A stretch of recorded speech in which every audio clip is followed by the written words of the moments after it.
A day in my life as a Disney princess na nagpabuhi sa samahan. Pichuday! O nga na, gikawat na ako ang kuan ni Cindy.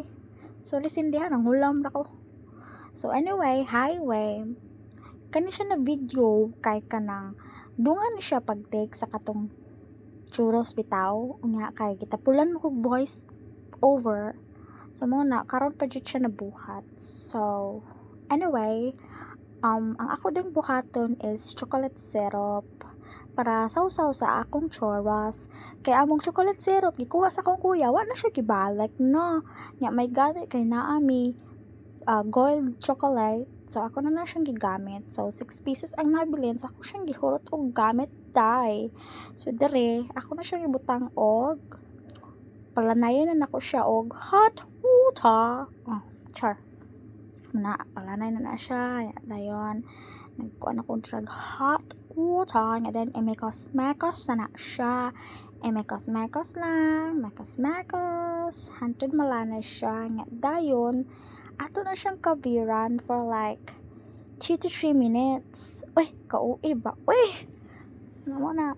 So, mana siya niya. Ako lang siyang giadan og Milo, guys. Kay, kuwang man siya, no? Gamay rajud kayo to ang kuan.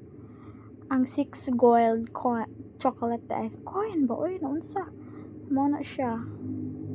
Nagsige pa ako balik-balik og usaban niya akong voice over. So, mo itong murag wa na gid na mao.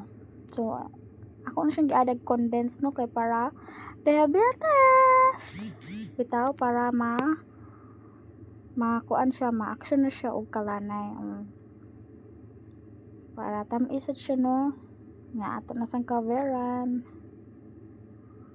Ang anak na siya ang consistency. Ha, sakto ba? Basta. Ang anak na siya nga. Ang gitilawan.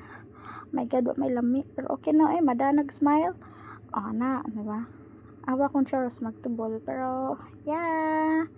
Lami ro siya isagol.